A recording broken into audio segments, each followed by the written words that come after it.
अंजलि पद्मा को आश्वस्त करती है कि उसे चिंता करने की जरूरत नहीं है, क्योंकि पुलिस, प्रेस और वह गुंडों से उसकी रक्षा करने के लिए उसके साथ हैं। पद्मा कहती है कि वह बाहरी लोगों के साथ लड़ाई के बारे में बात कर रही है, लेकिन अंदरूनी गिन्नी के साथ लड़ाई के बारे में क्या? अंजलि पूछती है कि उसका क्या मतलब है। पद्मा कहती है कि वह बाहरी लोगों से जीत सकती है, लेकिन अंदरूनी गिन्नी से हार सकती है।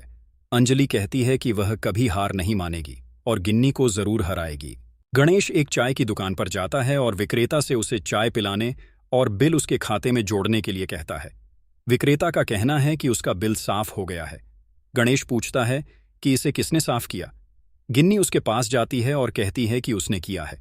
वह उसे उपहार देती है और कहती है कि वह अंजलि की असफल प्रैक्टिस के साथ घर नहीं चला सकता है, इसलिए उसे अंजलि को उसके ससुर राघव के साथ सहायक के रूप में शामिल होने के लिए कहना चाहिए। वह ड्राइवर से गणेश के घर जाकर उपहार रखने के लिए कहती है। गणेश ड्राइवर को चेतावनी देता है कि वह उसके घर उपहार ले जाने की हिम्मत न करे। अंजलि के दोस्त और चाय विक्रेता गणेश को घर जाने और अपने पारिवारिक मुद्दे को घर के बाहर न खींचने के लिए कहते हैं। गणेश उन्हें हस्तक्षेप न करने की चेतावनी देता है। इसके बाद गणेश गिन्नी को अपनी बहन को धोखा देने और उस लड़के से शादी करने के लिए फटकार लगाता है जिससे उसकी बहन शादी करने वाली थी। गिन्नी कहती है कि चलो इस पर यहाँ चर्चा ना करें और घर पर इस पर चर्चा करें। गणेश कहते हैं कि वह यहीं बात करना चाहते हैं। गिन्नी गणेश से विनती करती है कि वह अंजलि से युवराज और पद्मा का केस वापस लेने के लिए कहकर अपने वैवाहिक जीवन को बचाए। अंजलि अंदर आती है और कहती है कि इसीलिए गिन्नी ने उनके 1 महीने के चाय के बिल का भुगतान किया और अपने माता पिता के लिए उपहार लाए। वह गिन्नी को उसके चालाकी भरे व्यवहार के लिए फटकार लगाती है। उनकी बहस शुरू हो जाती है। गिन्नी उसे भावनात्मक रूप से ब्लैकमेल करने की कोशिश करती है और केस वापस लेकर अपने वैवाहिक जीवन को बचाने की विनती करती है। अंजलि पीछे हटने से इनकार कर देती है और याद दिलाती है कि जब उस पर हमला हुआ था तब गिन्नी ने उसे नहीं बचाया था और वह इस सब के पीछे की मास्टरमाइंड है। गिन्नी उसकी प्रैक्टिस को नष्ट करने और उसे कष्ट देने की चुनौती देती है।